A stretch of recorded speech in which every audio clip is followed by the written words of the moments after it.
أشهد أن لا إله إلا الله وحده لا شريك له وأشهد أن محمدا عبده ورسوله أما بعد فأعوذ بالله من الشيطان الرجيم بسم الله الرحمن الرحيم الحمد لله رب العالمين الرحمن الرحيم مالك يوم الدين إياك نعبد وإياك نستعين اهدنا الصراط المستقيم صراط الذين أنعمت عليهم غير المغضوب عليهم ولا الضالين.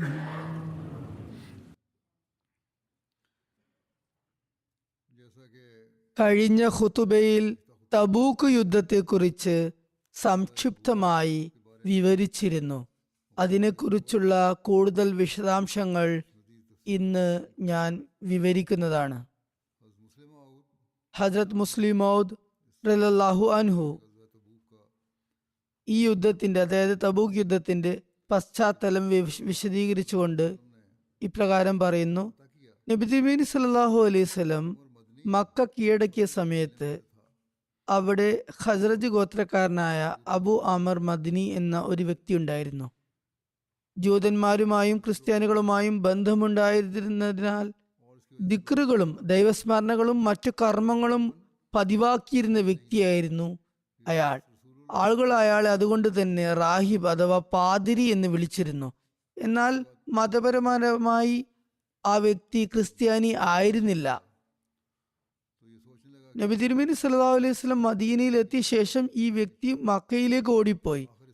മക്കയും മുസ്ലിങ്ങൾ കീഴടക്കിയപ്പോൾ ഇസ്ലാമിനെതിരെ കുഴപ്പങ്ങൾ ഉണ്ടാക്കാൻ തനിക്ക് ഇനി മറ്റെന്തെങ്കിലും തന്ത്രം മെനയേണ്ടി വരുമെന്ന് അയാൾ ചിന്തിക്കാൻ തുടങ്ങി. ഒടുവിൽ അയാൾ തന്റെ പേരും രീതികളും മാറ്റി മദീനയുടെ അടുത്തുള്ള കുബ എന്നു പേരുള്ള ഗ്രാമത്തിൽ ചെന്ന് താമസിക്കാൻ തുടങ്ങി. വർഷങ്ങളോളം പ്രവാസ ജീവിതം കഴിച്ചുകൂട്ടിയതിനാലും വേഷവിധാനങ്ങളിൽ മാറ്റം വരുത്തിയതിനാലും മദീനയിലെ സാധാരണക്കാർക്ക് അയാളെ തിരിച്ചറിയാൻ സാധിച്ചിരുന്നില്ല. അയാൾ ബന്ധം സ്ഥാപിച്ചിരുന്ന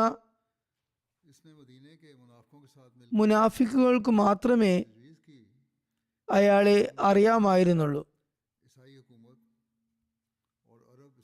ഇയാൾ മദീനയിലെ മുനാഫിക്കുകളുമായി ചേർന്ന് ഒരു പദ്ധതി ആസൂത്രണം ചെയ്തു. ഞാൻ ഷാമിൽ പോയി ക്രിസ്ത്യൻ ഭരണകൂടത്തെയും അറബികളായ ക്രിസ്ത്യൻ ഗോത്രങ്ങളെയും പ്രകോപിപ്പിക്കുകയും മദീനയെ ആക്രമിക്കാൻ അവരെ പ്രേരിപ്പിക്കുകയും ചെയ്യാം. ഇവിടെ നിങ്ങൾ ഷാമിലെ സൈന്യം മദീനയെ ആക്രമിക്കാൻ ഒരുങ്ങിയാണെന്ന് പ്രചരിപ്പിച്ചു തുടങ്ങിക്കൊള്ളൂ. മദീനയിലെ മുനാഫിക്കുകൾ ഈ പ്രചരണം ആരംഭിക്കണം. എന്റെ പദ്ധതി വിജയിക്കുകയാണെങ്കിൽ ഇരു വിഭാഗങ്ങളും ഏറ്റുമുട്ടുകയും അവർക്കിടയിൽ യുദ്ധമുണ്ടാകുകയും ചെയ്യും. ഇനി എന്റെ പദ്ധതി വിജയിച്ചില്ലെങ്കിൽ പോലും ഈ കിംവദന്തികൾ കാരണം മുസ്ലിങ്ങൾ ഒരുപക്ഷെ സിറിയയെ, ഷാമിനെ സ്വയം ആക്രമിക്കാൻ പോകുകയും അങ്ങനെ കൈസറിന്റെ, റോമൻ ചക്രവർത്തിയുടെ ഭരണകൂടവും അവരും തമ്മിൽ യുദ്ധം തുടങ്ങുകയും ചെയ്യും. എന്തായാലും നമ്മുടെ കാര്യം നടക്കും. ഇരു സാഹചര്യങ്ങളിൽ നമുക്കാണ് നേട്ടം. ആ പ്രക്ഷോഭകാരി അങ്ങനെ പറഞ്ഞു. അങ്ങനെ അതിനായി അവരെ പ്രേരിപ്പിച്ചിട്ട് അയാൾ ഷാമിലേക്ക് പോയി. മദീനയിലെ മുനാഫിക്കുകൾ ദിവസേന മദീനയിൽ വാർത്തകൾ പ്രചരിപ്പിക്കാൻ തുടങ്ങി. ഒരു യാത്രാ സംഘം ഞങ്ങളെ കണ്ടിരുന്നു. ഷാമിലെ സൈന്യം മദീനയെ ആക്രമിക്കാൻ തയ്യാറെടുക്കുകയാണെന്ന് അവർ ഞങ്ങളോട് പറഞ്ഞു. അടുത്ത ദിവസം വീണ്ടും അവർ പറയും, മറ്റൊരു യാത്രാ സംഘത്തെ ഞങ്ങൾ കണ്ടിരുന്നു. സിറിയയിലെ, ഷാമിലെ സൈന്യം മദീനയിലേക്ക് പടനീക്കം ചെയ്യാൻ പോവുകയാണെന്ന് അവർ ഞങ്ങളോട് പറഞ്ഞു. ഈ ഊഹാപോഹങ്ങൾ അതിശക്തമായി പ്രചരിക്കാൻ തുടങ്ങിയപ്പോൾ നബി തിരുമേനി സല്ലല്ലാഹു അലൈഹി വസല്ലം ഇസ്ലാമിക സൈന്യവുമായി ഷാമിലെ സൈന്യങ്ങളെ നേരിടാൻ സ്വയം പുറപ്പെടുന്നത് ഉചിതമായിരിക്കുമെന്ന് കരുതി. ആ സമയം മുസ്ലിങ്ങൾക്ക് വളരെ കഷ്ടപ്പാടുകളുടെ സമയമായിരുന്നു. അത് ക്ഷാമത്തിന്റെ വർഷമായിരുന്നു. കഴിഞ്ഞ കൊയ്ത്തുകാലത്ത് വിളവുകളും പഴങ്ങളും നന്നേ കുറവായിരുന്നു. ഇത്തവണത്തെ വിളവുകൾ അതുവരെ തയ്യാറായിട്ടുമുണ്ടായിരുന്നില്ല. വിളവെടുപ്പ് കഴിഞ്ഞിട്ടുണ്ടായിരുന്നില്ല. സെപ്റ്റംബർ അവസാനമോ ഒക്ടോബർ ആദ്യമോ ആയിരുന്നു നബി തിരുമേനി സല്ലല്ലാഹു അലൈഹി വസല്ലം ആ ദൗത്യത്തിനായി പുറപ്പെട്ടത്. ഇതെല്ലാം ഒരു ദുഷ്ടലാക്കാണെന്നും ഷാമിലെ സൈന്യം ആക്രമിച്ചില്ലെങ്കിൽ മുസ്ലിങ്ങൾ തന്നെ ഷാമിലെ സൈന്യത്തോട് യുദ്ധത്തിന് പോകുകയും അതുവഴി അവർ നശിച്ചു പോകുകയും ചെയ്യുവാനാണ് തങ്ങൾ ഈ കുതന്ത്രങ്ങളെല്ലാം ചെയ്തതെന്ന് മുനാഫിക്കുകൾക്ക് ബോധ്യമുണ്ടായിരുന്നു. മൗത്ത യുദ്ധത്തിന്റെ സാഹചര്യങ്ങൾ അവരുടെ കൺമുന്നിൽ ഉണ്ടായിരുന്നു. അന്ന് മുസ്ലിങ്ങൾക്ക് വലിയൊരു സൈന്യത്തെ നേരിടേണ്ടി വരികയും കനത്ത നഷ്ടങ്ങൾ സഹിക്കേണ്ടി വരികയും കഷ്ടപ്പെട്ടു മാത്രം അവർ രക്ഷപ്പെടുകയും ചെയ്യുകയുണ്ടായി. ഇപ്പോൾ അവർ തങ്ങളുടെ കണ്ണുകൾ കണ്ട് മറ്റൊരു മൗത്ത യുദ്ധത്തിന്റെ സാഹചര്യം കാണാൻ ആഗ്രഹിച്ചു. അതിൽ നബി തിരുമേനി സല്ലല്ലാഹു അലൈഹി വസല്ലം തന്നെയും നൗസുബില്ലാ അവരുടെ ചിന്തയിൽ ഷഹീദാകുമായിരുന്നു. അതുകൊണ്ട് ഒരു വശത്ത് മുനാഫിക്കുകൾ ദിവസേന കിംവദന്തകൾ പറഞ്ഞു പരത്തി ഇന്ന സ്രോതസ്സുകളോട് ഞങ്ങൾ അറിഞ്ഞത് ശത്രുക്കൾ ആക്രമിക്കാൻ പോകുന്നുവെന്നും ഇന്ന സ്രോതസ്സുകളോട് ഞങ്ങൾ അറിഞ്ഞത് ഷാമിലെ സൈന്യം വരുന്നു എന്നുമാണ്. മറുവശത്ത് അവർ ആളുകളെ ഭയപ്പെടുത്തി കൊണ്ട് പറഞ്ഞു, ഇത്രയും വലിയ സൈന്യത്തെ നേരിടുന്നത് നിസ്സാര കാര്യമല്ല, നിങ്ങൾ യുദ്ധത്തിന് പോകരുത്. ഈ പ്രവർത്തനങ്ങളുടെ അവരുടെ ലക്ഷ്യം ഇതായിരുന്നു: മുസ്ലിങ്ങൾ ഷാമിനെ ആക്രമിക്കാൻ പോകണം, എന്നാൽ കഴിയുന്നത്ര കുറഞ്ഞ അംഗബലത്തിൽ മാത്രം അവർ പോകണം. അതിലൂടെ അവരുടെ തോൽവി പരമാവധി സുനിശ്ചിതമാക്കണം. എണ്ണം കുറവാണെങ്കിൽ തോൽവി ഉറപ്പാകുമല്ലോ. എന്തായാലും ലഭ്യമായ വാർത്തകളുടെ അടിസ്ഥാനത്തിൽ നബി തിരുമേനി സല്ലല്ലാഹു അലൈഹി വസല്ലം സാഹചര്യങ്ങളും സംഭവങ്ങളും വിലയിരുത്തി ഒരു നിഗമനത്തിലെത്തി. റോമക്കാരെ നേരിടുന്നതിൽ കാലതാമസം വരുത്തുകയോ മുസ്ലിം സ്വാധീനമുള്ള പ്രദേശങ്ങളിൽ പ്രവേശിക്കാൻ അവർക്ക് അവസരം നൽകുകയോ ചെയ്താൽ അതിൻ്റെ നാശനഷ്ടങ്ങൾ ഭീമമായിരിക്കും. അതുകൊണ്ട് കഷ്ടപ്പാടുകളും ബുദ്ധിമുട്ടുകളും ഉണ്ടായിരുന്നിട്ടും റോമക്കാർക്ക് മുന്നോട്ട് വന്ന് ആക്രമിക്കാൻ അവസരം നൽകാതെ അവരുടെ പ്രദേശത്ത് അവർക്കെതിരെ ഒരു നിർണായക യുദ്ധം നടത്താൻ അവിടുന്ന് തീരുമാനിച്ചു. ഹസ്രത്ത് മുസ്ലിം മൗദ് റളിയല്ലാഹു അൻഹു ഇത് മറ്റൊരിടത്ത് ഇങ്ങനെ വിശദീകരിച്ചിരിക്കുന്നു: നബി തിരുമേനി സല്ലല്ലാഹു അലൈഹി വസല്ലം ഈ കിംവദന്തികൾ കേട്ടപ്പോൾ അവിടുന്ന് ഇപ്രകാരം കൽപ്പിച്ചു: റോമക്കാർ നമ്മുടെ മേൽ വന്ന് ആക്രമിക്കുന്നതിന് പകരം നമ്മൾ അതിർത്തിയിൽ പോയി അവരെ തടയണം, പ്രതിരോധിക്കണം. അവിടുന്ന് മുസ്ലിങ്ങളോട് ഒരുക്കങ്ങൾ നടത്താൻ ആജ്ഞാപിച്ചു. ആദ്യത്തെ ഒരു റെഫറൻസ് ഞാൻ ചരിത്ര ഗ്രന്ഥത്തിൽ നിന്നാണ് നൽകിയത്. ഈ ഭാഗം ഹദ്രത്ത് മസീഹ് ഇസ്ലാമിന്റെ ആണ്, ഹദ്രത്ത് മുസ്ലിം ആണ്. എന്തായാലും നബി തിരുമേനി സല്ലല്ലാഹു അലൈഹി വസല്ലം സാധാരണയായി സൈനിക നീക്കങ്ങൾ രഹസ്യമായി വെക്കാറുണ്ടായിരുന്നു. എന്നാൽ ഖൈബർ യുദ്ധത്തിന് ശേഷം തബൂക്ക് യുദ്ധം അവിടുന്ന് പരസ്യമായി പ്രഖ്യാപിച്ചു.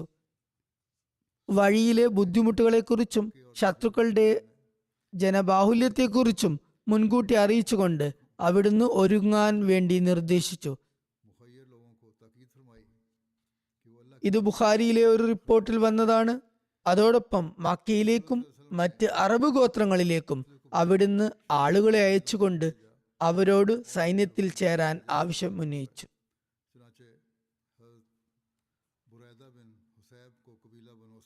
മറുവശത്ത് ധനികരായ ആളുകളോട് അവിടുന്ന് അള്ളാഹുവിന്റെ മാർഗത്തിൽ തങ്ങളുടെ സമ്പത്ത് ചെലവഴിക്കാൻ ആഹ്വാനം ചെയ്തു.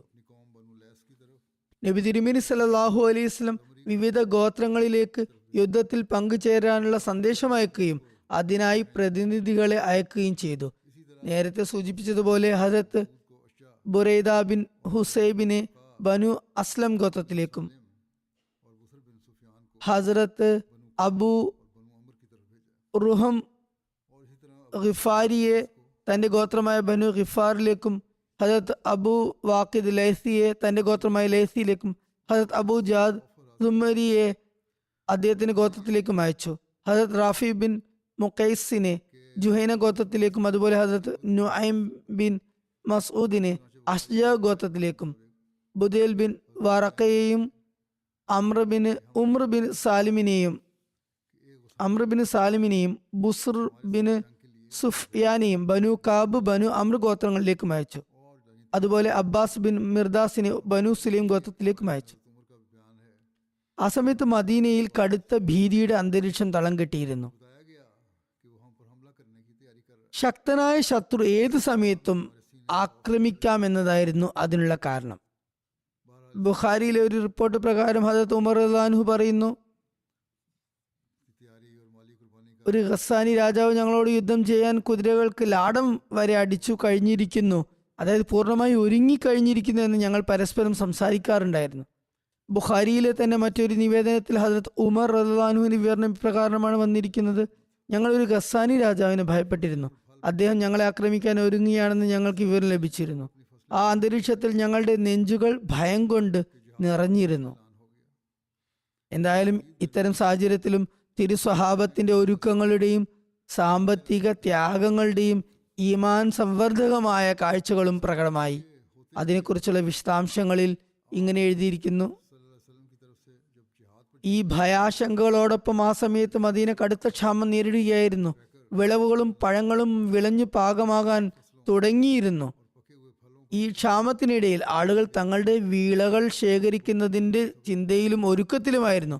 അപ്പോഴാണ് ജിഹാദിനെ കുറിച്ച്, യുദ്ധത്തിന് പുറപ്പെടാനുള്ള ആഹ്വാനം വന്നത്. അതിനു പുറമെ കഠിനമായ ചൂടുകാലം, നൂറുകണക്കിന് മൈലുകൾ താണ്ടിയുള്ള യാത്രാ വിഭവങ്ങളുടെ ദൗർലഭ്യം, ഈ പ്രശ്നങ്ങളെല്ലാം നിലനിൽക്കെ നബി തിരുമേനി സല്ലല്ലാഹു അലൈഹി വസല്ലം ജിഹാദിന് പോകാൻ വേണ്ടി പ്രഖ്യാപിച്ചപ്പോൾ ആത്മാർത്ഥതയും വിശ്വസ്തതയും ആരൂപങ്ങളായ ഈ വിശ്വസ്ത ഭക്തന്മാർ തങ്ങളുടെ തയ്യാറായ വിളകളും പാകമായ പഴങ്ങളും പാതി വഴി ഉപേക്ഷിച്ച് യാത്രക്കൊരുങ്ങി. ഇത്രയും ദൂരമുള്ള യാത്രക്കുള്ള ഒരുക്കം ആത്മാർത്ഥരും എന്നാൽ ദരിദ്രരുമായ ഈ സഹാബികൾക്ക് ഒരു എളുപ്പമുള്ള കാര്യമായിരുന്നില്ല. ഈ പ്രയാസകരമായ നിമിഷങ്ങളെക്കുറിച്ച് നബി തിരുമേനി സല്ലല്ലാഹു അലൈഹി വസല്ലമക്കും നന്നായി അറിയാമായിരുന്നു. അതുകൊണ്ട് അവിടുന്ന് സാമ്പത്തിക ത്യാഗത്തിനായി ഒരു പൊതു ആഹ്വാനം നടത്തുകയും ധനികരോട് അള്ളാഹുവിന്റെ മാർഗത്തിൽ ചെലവഴിക്കാനും വാഹനങ്ങൾ ഒരുക്കാനും ആവശ്യപ്പെടുകയും ചെയ്തുകൊണ്ട് ഇപ്രകാരം പറഞ്ഞു: മൻ ജഹസ ജയ്ഷുൽ ഉസ്രത്തി ഫലഹുൽ ജന്ന. കഷ്ടപ്പാടിന്റെ സൈന്യത്തെ, അതായത് തബൂക്ക് യുദ്ധ സൈന്യത്തെ ആരെങ്കിലും സാധന സാമഗ്രികൾ കൊണ്ട് സജ്ജമാക്കിയാൽ അവന് സ്വർഗം ലഭിക്കുന്നതാണ്. ഈ സന്ദർഭത്തിൽ ഏറ്റവും ആദ്യം ധനവുമായി വന്ന വ്യക്തി ഹസ്രത്ത് അബൂബക്കർ സിദ്ദീഖ് റളിയല്ലാഹു അൻഹു ആയിരുന്നു. അദ്ദേഹം തന്റെ വീട്ടിലെ മുഴുവൻ സമ്പത്തും കൊണ്ടുവന്നു. അത് 4000 ദിർഹം ആയിരുന്നു. നബി തിരുമേനി സല്ലല്ലാഹു അലൈഹി വസല്ലം ഹസ്രത്ത് അബൂബക്കർ റളിയല്ലാഹു അൻഹുവിനോട് ആരാഞ്ഞു, വീട്ടുകാർക്ക് വേണ്ടി എന്തെങ്കിലും ബാക്കി വെച്ചിട്ടുണ്ടോ? അപ്പോൾ അദ്ദേഹം ഉണർത്തി, അള്ളാഹുവിനെയും അവന്റെ റസൂലിനെയും ഞാൻ അവർക്കായി ബാക്കി വെച്ചിരിക്കുന്നു.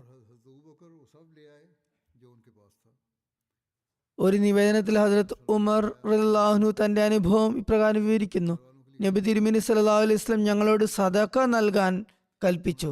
ആ സമയത്ത് എൻ്റെ കയ്യിൽ സമ്പത്തുണ്ടായിരുന്നു.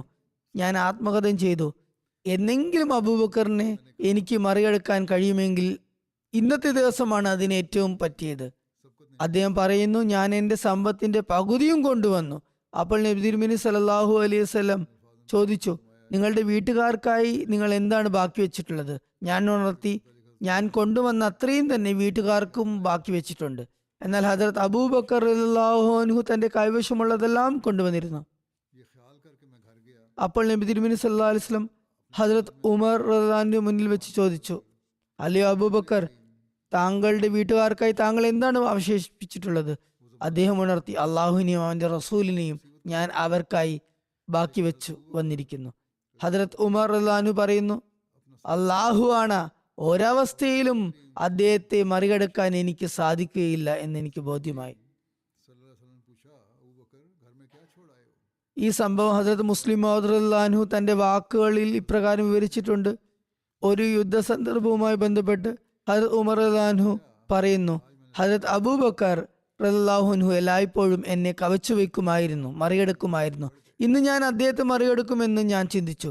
ഇത് കരുതി ഞാൻ വീട്ടിൽ പോയി എൻ്റെ സമ്പത്തിന്റെ പകുതിയും എടുത്ത് നബി തിരുമേനി സല്ലല്ലാഹു അലൈഹി വസല്ലമയുടെ സമക്ഷം സമർപ്പിക്കാനായി ഹാജരായി. ആ കാലഘട്ടം ഇസ്ലാമിന് കൊടിയ ദുരിതത്തിൻ്റെതായിരുന്നു. എന്നാൽ ഹദരത്ത് അബൂബക്കർ റളിയല്ലാഹു അൻഹു തന്റെ മുഴുവൻ സമ്പത്തും കൊണ്ടുവന്ന് നബി തിരുമേനി സല്ലല്ലാഹു അലൈഹി വസല്ലമയുടെ സന്നിധിയിൽ സമർപ്പിച്ചു. തിരുമേനി സല്ലല്ലാഹു അലൈഹി വസല്ലം ചോദിച്ചു, അബൂബക്കർ, വീട്ടിൽ എന്താണ് ബാക്കി വെച്ചിട്ടുള്ളത്? അദ്ദേഹം ഉണർത്തി, അള്ളാഹുവിനെയും അവന്റെ റസൂലിനെയും.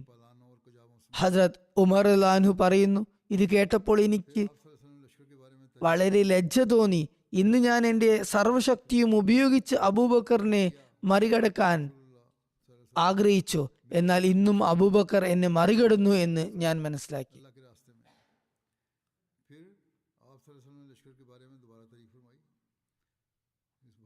ഹസ്രത്ത് ഉസ്മാൻ റളിയല്ലാഹുവിന്റെ സാമ്പത്തിക ത്യാഗത്തെക്കുറിച്ച് ഒരു റിപ്പോർട്ടിൽ ഹസ്രത്ത് അബ്ദുറഹ്മാൻ ബിൻ ഖബാബ് റളിയല്ലാഹു വിവരിക്കുന്നത് ഇപ്രകാരമാണ്: ഞാൻ തിരുമേനി സല്ലല്ലാഹു അലൈഹി വസല്ലമയുടെ സന്നിധിയിൽ ഹാജരായിരുന്നു. അവിടുന്ന് ഉസ്രയുടെ കഷ്ടപ്പാടിന്റെ സൈന്യത്തെക്കുറിച്ച് ആഹ്വാനം ചെയ്യുകയായിരുന്നു.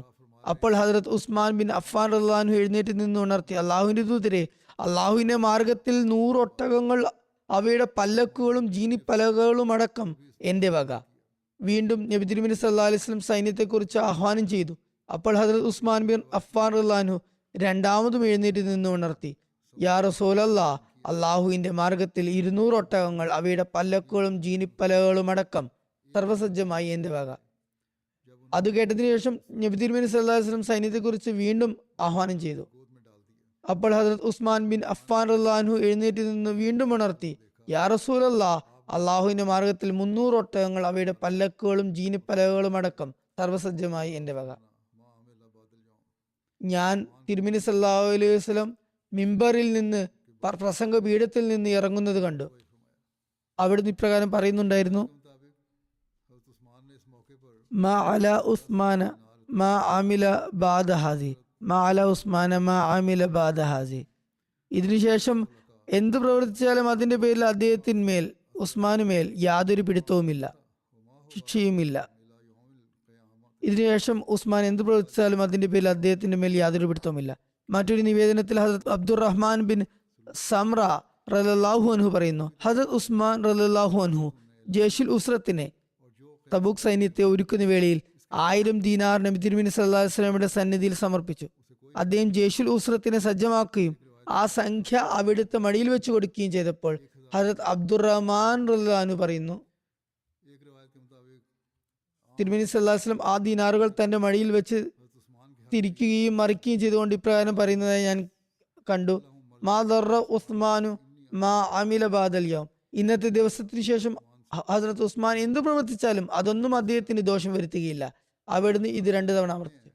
ഒരു നിവേദനം അനുസരിച്ച് ഉസ്മാൻ റളിയല്ലാഹു അൻഹു ഈ സന്ദർഭത്തിൽ 10,000 ദീനാർ സംഭാവന നൽകിയപ്പോൾ നബി തിരുമേനി സല്ലല്ലാഹു അലൈഹി വസല്ലം അദ്ദേഹത്തിനായി ഇപ്രകാരം ദുആ ചെയ്തു: ഗഫറല്ലാഹു ലക യാ ഉസ്മാൻ, മാ അസ്റർത വമാ അലൻത വമാ ഹുവ ഖായിം ഇലാ യൗമിൽ ഖിയാമ മാ യുബാലി മാ അമില ബാദിഹ. അല്ലയോ ഉസ്മാൻ, അല്ലാഹു താങ്കൾ രഹസ്യമായി ചെയ്ത കാര്യങ്ങളിലും പരസ്യമായി ചെയ്ത കാര്യങ്ങളിലും ഖിയാമത്ത് നാൾ വരെ സംഭവിക്കാനിരിക്കുന്ന കാര്യങ്ങളിലും താങ്കൾക്ക് പാപമോചനം നൽകട്ടെ. ഇതിനുശേഷം എന്തു ചെയ്താലും അദ്ദേഹം വിവലതിപ്പെടേണ്ടതില്ല. ഒരു നിവേദനം അനുസരിച്ച് അദ്ദേഹം ഈ യുദ്ധത്തിൽ ഒരുക്കങ്ങൾക്കായി 1000 ഒട്ടകങ്ങളെയും 70 കുതിരകളെയും സമർപ്പിച്ചു എന്ന് വന്നിരിക്കുന്നു. മറ്റൊരു നിവേദനത്തിൽ തിരുനബി സല്ലല്ലാഹു അലൈഹി വസല്ലം ഈ സന്ദർഭത്തിൽ ഹസ്രത്ത് ഉസ്മാൻ റളിയല്ലാഹുവിന്റെ കാര്യത്തിൽ ഇങ്ങനെ ദുആ ചെയ്തു: അല്ലാഹുമ്മ അർസി അൻ ഉസ്മാന ഫഇന്നി അൻഹു റാസിൻ. അല്ലാഹുവേ, നീ ഉസ്മാനോട് തൃപ്തിപ്പെടണമേ, കാരണം ഞാനും അദ്ദേഹത്തോട് തൃപ്തിപ്പെട്ടിരിക്കുന്നു. ഇബ്നു ഇസ്ഹാഖ് റളിയല്ലാഹു അൻഹു പറയുന്നു, തബൂക്ക് യുദ്ധ സന്ദർഭത്തിൽ ഹസ്രത്ത് ഉസ്മാൻ റളിയല്ലാഹു അൻഹു ചെലവഴിച്ചത്ര തുക മറ്റൊരു സഹാബിക്കും ചെലവഴിക്കാൻ സാധിച്ചില്ല. ഹസ്രത്ത് ഉസ്മാൻ റളിയല്ലാഹു അൻഹു ഒരു വ്യാപാര സംഘം സിറിയയിൽ നിന്ന് ധാരാളമായി ലാഭവുമായി തിരിച്ചെത്തി. അപ്പോൾ അദ്ദേഹം സൈന്യത്തിന്റെ മൊത്തം ചെലവിന്റെ 1/3 താൻ വഹിക്കാമെന്നും ഏറ്റു. 1/3 സൈന്യത്തിന്റെ ചെലവ് അദ്ദേഹം വഹിക്കാമെന്ന് സമ്മതിച്ചു. 10,000-ലധികം സൈനികർക്കുള്ള സാമഗ്രികൾ അദ്ദേഹം ഒരുക്കി. ഓരോ സൈനികനും വേണ്ടി ഒരു ചെരുപ്പ് വാറ് പോലും അദ്ദേഹത്തിന്റെ പണത്തിൽ നിന്ന് ചെലവഴിക്കപ്പെട്ടു എന്ന് അദ്ദേഹം ഉറപ്പുവരുത്തി. അതായത് അവരുടെ ഏറ്റവും നിസ്സാരമായ വസ്തുവിന് പോലും അദ്ദേഹം സ്വയം ചെലവ് വഹിച്ചു. ഇതിനായി ഒട്ടകങ്ങൾക്കും കുതിരകൾക്കും പുറമെ 10,000 ദീനാർ അദ്ദേഹം ചെലവഴിച്ചു. കൂടാതെ 1000 ഒട്ടകങ്ങളും 100 കുതിരകളും മറ്റു സാമഗ്രികളോടൊപ്പം 1000 ദീനാറും നബി തിരുമേനി സല്ലല്ലാഹു അലൈഹി വസല്ലമയുടെ സമക്ഷത്തിൽ സമർപ്പിച്ചു. ഈ 1000 ദീനാർ 10,000 സൈനികരെ ഒരുക്കുന്നതിന് ചെലവഴിച്ച 10,000 ദീനാറിന് പുറമെ ആയിരുന്നു. ഈ സന്ദർഭത്തിൽ ഹസ്രത്ത് അബ്ദുറഹ്മാൻ ബിൻ ഔഫ് റളിയല്ലാഹു അൻഹു 100 ഔക്കിയ വെള്ളി സമർപ്പിച്ചു. ചില റിപ്പോർട്ടുകൾ അനുസരിച്ച് 200 ഓക്കിയ വെള്ളി സമർപ്പിച്ചു. ഈ ഓക്കിയ എന്നത് ഒരളവാണ്. ഏകദേശം 10.5 തോലയ്ക്ക്, അതായത് 105 ഗ്രാമിന് തുല്യമാണ്. അതായത് 1009 തോല മുതൽ 2100 തോല വരെ വെള്ളി, അല്ലെങ്കിൽ ഇന്നത്തെ കാലത്തെ കണക്കനുസരിച്ച് 1.25 കിലോ മുതൽ 2.5 കിലോഗ്രാം വരെ വെള്ളി. തുടർന്ന് നബി തിരുമേനി സല്ലല്ലാഹു അലൈഹി വസല്ലം പറഞ്ഞു, ഉസ്മാൻ ബിൻ അഫ്ഫാനും അബ്ദുറഹ്മാൻ ബിൻ ഔഫും ഭൂമിയിൽ അള്ളാഹുവിന്റെ ഖജനാവുകളിൽ പെട്ട ഖജനാവാണ്. അവർ അള്ളാഹുവിന്റെ തൃപ്തിക്കായി ചെലവഴിക്കുന്നു.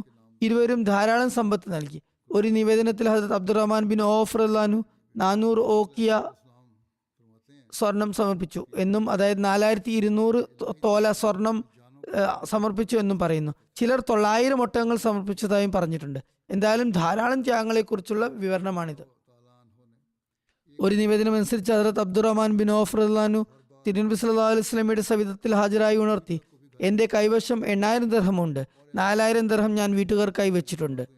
4000 തിരുമേനിയുടെ സന്നിധിയിൽ സമർപ്പിക്കുകയാണ്. തിരുനബി സല്ലല്ലാഹു അലൈഹി വസല്ലം അദ്ദേഹത്തിന് ബറക്കത്തിന്റെ ഐശ്വര്യത്തിന്റെ ദുആ ചെയ്തുകൊണ്ട് പറഞ്ഞു, ബാറക്കല്ലാഹു ഫീമാ അംസക്ത വഫീമാ ആതേത. നീ വീട്ടുകാർക്കായി ബാക്കി വെച്ചതിലും ദൈവമാർഗത്തിൽ നൽകിയതിലും അള്ളാഹു ബർക്കത്ത് ചൊരിയുമാറാകട്ടെ.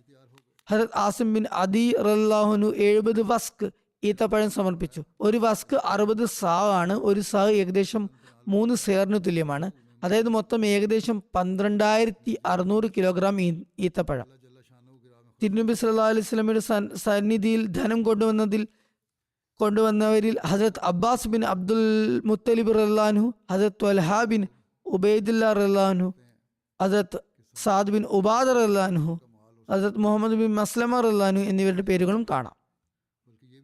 ഹസരത്ത് മസീമോദ് അലൈഹി ഇസ്ലാം പറയുന്നു, അന്നൊക്കെ അള്ളാഹുവിന്റെ ദീനിനു വേണ്ടി ആളുകൾ തങ്ങളുടെ ജീവനുകൾ ആടുമാടുകളെ പോലെ ബലിയർപ്പിച്ചിരുന്നു. സ്വത്തുക്കളുടെ കാര്യം പറയേണ്ടതില്ല. ഹസരത്ത് അബൂബക്കർ സിദ്ദീഖ് റളിയല്ലാഹു അൻഹു ഒന്നിലധികം തവണ തന്റെ മുഴുവൻ സ്വത്തുക്കളും സമർപ്പിച്ചു. ഒരു സൂചി പോലും വീട്ടിൽ ബാക്കി വെച്ചില്ല. അതുപോലെ ഹസരത്ത് ഉമർ റളിയല്ലാഹു അൻഹു തന്റെ കഴിവിനും വിശാല മനസ്കതയ്ക്കും അനുസരിച്ചും, ഉസ്മാൻ റളിയല്ലാഹു അൻഹു തന്റെ ശക്തിക്കും ശേഷിക്കും അനുസരിച്ചും, അതുപോലെ അവരവരുടെ പദവികൾക്ക് അനുസരിച്ച എല്ലാ സഹാബികളും തങ്ങളുടെ ജീവനുകളോടും സ്വത്തുക്കളോടും കൂടി അള്ളാഹുവിന്റെ ഈ ദീനിനു വേണ്ടി ബലിയർപ്പിക്കാൻ തയ്യാറായി. തുടർന്ന് ആ മഹാത്മാവ് പറഞ്ഞു, അള്ളാഹു താല പറയുന്നു, ലൻ തനാലുൽ ബിർറ ഹത്താ തൻഫിഖു മിമ്മാ തുഹിബ്ബ്. നിങ്ങൾ ഇഷ്ടപ്പെടുന്നവയിൽ നിന്ന് ചെലവഴിക്കുന്നത് വരെ നിങ്ങൾക്ക് പുണ്യം, നന്മ നേടാനാവില്ല. നന്മ നേടാൻ വേണ്ടിയാണ് സഹാബികൾ ചെലവഴിച്ചത്. ഹദരത്ത് മുസ്ലിം റളിയല്ലാഹു പറയുന്നു, സഹാബികൾ ചിലപ്പോൾ തങ്ങളുടെ വീട്ടിലെ സാധന സാമഗ്രികൾ വിറ്റ് യുദ്ധച്ചെലവുകൾ പൂർത്തിയാക്കി. ചിലപ്പോൾ അവർ തങ്ങളുടെ സ്വത്തുക്കൾ വിറ്റ് മറ്റുള്ളവർക്ക് വേണ്ടി ചെലവഴിക്കുകയും യുദ്ധത്തിന് പോകുന്നവർക്ക് എല്ലാ ആവശ്യങ്ങളും ഒരുക്കി നൽകുകയും ചെയ്തു എന്നും കാണാം. അങ്ങനെ ഒരിക്കൽ നബി തിരുമേനി സല്ലല്ലാഹു അലൈഹി വസല്ലം പുറത്തു വന്നുകൊണ്ട് പറഞ്ഞു, നമ്മുടെ സൈന്യം ഒരു യാത്രക്ക് പോകാൻ പോകുന്നു. പക്ഷെ സത്യവിശ്വാസികളുടെ കൈവശം ഒന്നുമില്ല. നിങ്ങളിൽ ആരെങ്കിലും പ്രതിഫലം കാക്ഷിക്കുന്നവരുണ്ടോ? ഇത് കേട്ടയുടനെ ഹദരത്ത് ഉസ്മാൻ റളിയല്ലാഹു അൻഹു എഴുന്നേറ്റ് നിന്ന് തന്റെ സമ്പാദ്യം എടുത്ത് ആ തുക മുസ്ലിങ്ങളുടെ ചെലവുകൾക്കായി തിരുമേനി സല്ലല്ലാഹു അലൈഹി വസല്ലമയുടെ സന്നിധിയിൽ സമർപ്പിച്ചു. ഇത് കണ്ടപ്പോൾ നബി തിരുമേനി സല്ലല്ലാഹു അലൈഹി വസല്ലം പറഞ്ഞു, ഉസ്മാൻ സ്വർഗം വിലക്ക് വാങ്ങിയിരിക്കുന്നു. ഹസരത്ത് ഖലീഫത്തുൽ മസീഹ് മൂന്നാമൻ റളിയല്ലാഹു അൻഹു സാമ്പത്തിക ത്യാഗങ്ങളെക്കുറിച്ച് തന്റെ ഒരു ഖുതുബയിൽ ഈ സംഭവം ഇപ്രകാരം വിവരിച്ചു. ഒരു സന്ദർഭത്തിൽ യുദ്ധത്തിനുള്ള ഒരുക്കങ്ങൾക്കായി ധാരാളം സമ്പത്ത് ആവശ്യമായി വന്നു. ആ ദിവസങ്ങളിൽ സാമ്പത്തിക ഞെരുക്കവും ഉണ്ടായിരുന്നു. ലോകം അങ്ങനെയാണല്ലോ. ചിലപ്പോൾ സമൃദ്ധിയുടെ ദിവസങ്ങൾ വരും, ചിലപ്പോൾ ഞെരുക്കത്തിന്റെ ദിവസങ്ങളും ഉണ്ടാകും. ആ സന്ദർഭത്തിലും ഞെരുക്കത്തിന്റെ ദിവസങ്ങളായിരുന്നു. എന്നാൽ യുദ്ധത്തിന്റെ ആവശ്യം നിലനിന്നിരുന്നു. നബി കരീം സല്ലല്ലാഹു അലൈഹി വസല്ലം തിരുസ്വഹാബാക്കളുടെ മുന്നിൽ ന്യായമായ ആവശ്യം വയ്ക്കുകയും സാമ്പത്തിക ത്യാഗം ചെയ്യാൻ അവരെ ഉത്ബോധിപ്പിക്കുകയും ചെയ്തു. അതിന്റെ ഫലമായി ഹദരത്ത് അബൂബക്കർ സിദ്ദീഖ് റളിയല്ലാഹു അൻഹു തന്റെ മുഴുവൻ സമ്പത്തുമായി വന്നു. ഹദരത്ത് ഉമർ റളിയല്ലാഹു അൻഹു തന്റെ പകുതി സമ്പത്തുമായി വന്നു. ഹദരത്ത് ഉസ്മാൻ റളിയല്ലാഹു അൻഹു ഉണർത്തി, എന്നെ 10,000 സഹാബികളുടെ മുഴുവൻ ചെലവും വഹിക്കാൻ അനുവദിച്ചാലും. അതിനു പുറമെ 1000 ഒട്ടകങ്ങളും 70 കുതിരകളും നൽകി. അതുപോലെ ആത്മാർത്ഥതയുള്ള സഹാബികളും എല്ലാവരും തങ്ങളുടെ കഴിവിനും ശേഷിക്കും അനുസരിച്ച് സാമ്പത്തിക ത്യാഗങ്ങൾ സമർപ്പിച്ചു. അതിന് അള്ളാഹു താല ഏറ്റവും നല്ല പ്രതിഫലങ്ങളും അവർക്ക് നൽകി. അതിന്റെ നല്ല ഫലങ്ങളും ഉളവായി. അള്ളാഹു താലയുടെ വലിയ അനുഗ്രഹമാണ്. സാമ്പത്തിക ത്യാഗങ്ങളുടെ പ്രാധാന്യം അഹമ്മദിയ ജമാഅത്തിൽ അംഗങ്ങൾക്ക് മനസ്സിലാക്കാൻ സാധിക്കുന്നുണ്ട്. ഞാൻ പല സംഭവങ്ങളും വിവരിക്കാറുണ്ട്. ചിലർ യഥാർത്ഥത്തിൽ തങ്ങളുടെ കൈവശമുള്ളതെല്ലാം തന്നെ ബലിയർപ്പിക്കാറുണ്ട്. ധനികരായ ആളുകളും കഴിവുള്ളവരും. ഹദരത്ത് അബൂബക്കർ സിദ്ദീഖ് റളിയല്ലാഹു അൻഹു, ഹദരത്ത് ഉമർ റളിയല്ലാഹു അൻഹു, ഹസരത്ത് ഉസ്മാൻ റളിയല്ലാഹു അൻഹു എന്നിവരുടെ മാതൃകകൾ മുന്നിൽ വയ്ക്കുകയും തങ്ങളുടെ ത്യാഗങ്ങളുടെ നിലവാരം ഉയർത്തുകയും വേണം. في الصدقات والذين لا يجدون إلا جهدهم فيسخرون ദരിദ്രരും ഇടത്തരക്കാരും മറ്റ് ത്യാഗങ്ങൾ ചെയ്യുന്നുണ്ട്. അള്ളാഹു താലയുടെ അനുഗ്രഹത്താൽ ഉയർന്ന നിലവാരത്തിലുള്ള ത്യാഗം ചെയ്യുന്ന ധാരാളം ധനികരുമുണ്ട്. ദുർബലരായവരും ദീനിന്റെ പ്രചാരണത്തിനായി മുന്നോട്ട് വരണം. ഈ കാലഘട്ടത്തിൽ അവർക്കും ത്യാഗം ചെയ്യാനുള്ള അവസരമുണ്ട്. जो अपनी मेहनत के सिवा अपने पास कुछ नहीं पाते, बस वो इनसे तमस्खुर करते हैं. अल्लाह उनके तमस्खुर का जवाब दे. സ്വഹാബികൾക്ക് സാധ്യമായ പരിധിവരെ എന്തെങ്കിലും സമർപ്പിക്കുകയും ദരിദ്രരും നിസ്സഹായരുമായ സൈനികർക്കായി വാഹനങ്ങളും വാളുകളും മറ്റു യുദ്ധോപകരണങ്ങളും ഒരുക്കുകയും ചെയ്തു. जिन्होंने तमाम रात कुएं से ചില ദരിദ്രരായ സ്വഹാബികളോ സ്വഹാബി വനിതകളോ ഒന്നോ രണ്ടോ മുദ് ധാന്യം സമർപ്പിക്കുമ്പോൾ തങ്ങൾക്ക് കൂടുതൽ ഉണ്ടായിരുന്നെങ്കിൽ അതും സമർപ്പിക്കാമായിരുന്നു എന്നോർത്ത് അവരുടെ ഹൃദയം വിവശമായിരുന്നു. എന്നാൽ മുനാഫിക്കുകൾ അവരെ പരിഹസിച്ചുകൊണ്ട് ഒരു പിടി ധാന്യം കൊണ്ട് ഇവർ കൈസറിനെ തോൽപ്പിക്കുമോ എന്ന് പറയുമായിരുന്നു. कि रसूल करीम മുദ് എന്നത് ഒരു ചെറിയ അളവാണ്. ഒരു കൈ നിറയെ, അതായത് ഒരു പിടി എടുക്കുന്നതിന് തുല്യം. മുനാഫികളുടെ ഈ പരിഹാസത്തെ കുറിച്ച് അള്ളാഹു പറയുന്നു, അല്ലസീന യൽമിസൂനൽ മുതവ്വിഈന മിനൽ മുഅ്മിനീന ഫി സദഖാത്തി വല്ലസീന ലാ യജിദൂന उस वक्त हजारों रुपया की जरूरत थी. मुनाफिक ലാ ഇല്ലാ ജുഹ്ദുഹും ഫയസ്ഖറൂന മിൻഹും സഖറല്ലാഹു മിൻഹും വലഹും അദാബുൻ അലീം. हुकूमत उस वक्त ऐसी ही थी. സത്യവിശ്വാസികളിൽ നിന്ന് സ്വമേധ്യ ദാനധർമ്മങ്ങൾ ചെയ്യുന്നവരെയും തങ്ങളുടെ പ്രയത്നമില്ലാതെ മറ്റൊന്നും കണ്ടെത്താൻ കഴിവില്ലാത്തവരെയും ആക്ഷേപിക്കുന്നവരാണ് അവർ. അവർ അവരെ പരിഹസിക്കുന്നു.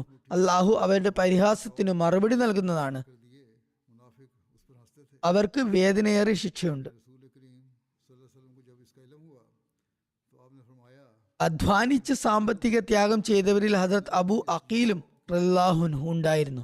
അദ്ദേഹം രാത്രി മുഴുവൻ കിണറ്റിൽ നിന്നും വെള്ളം കോരി 2 സാവ് ഈത്തപ്പഴം സമ്പാദിച്ചു. ഒരു സാവ് ഏകദേശം 2.5 കിലോയോളം വരും. അതായത് മൊത്തം 5 കിലോ ഈത്തപ്പഴം സമ്പാദിച്ചു. അതിൽ നിന്ന് ഒരു സാവ് വീട്ടുകാർക്കായി വെച്ച ശേഷം ഒരു സാവ് ഈത്തപ്പഴവുമായി നബി തിരുമേനി സല്ലല്ലാഹു അലൈഹി വസല്ലമയുടെ സന്നിധിയിൽ ഹാജരായി. അവർ തങ്ങളാവുന്ന ത്യാഗം സമർപ്പിക്കേണ്ടേ. അത് മുസ്ലിം മൗദുല്ലാൻഹു ഒരിടത്ത് വിവരിക്കുന്നു, തിരുമേനി സല്ലല്ലാഹു അലൈഹി വസല്ലം ഒരിക്കൽ ചന്ത നൽകാൻ ആഹ്വാനം ചെയ്തു. അപ്പോൾ ഒരു സഹാബി പോയി കൂലിപ്പണി ചെയ്തു. ഒരുപക്ഷെ ആരുടെയെങ്കിലും കിണറ്റിൽ നിന്ന് വെള്ളം കോരി വന്നിരിക്കാം.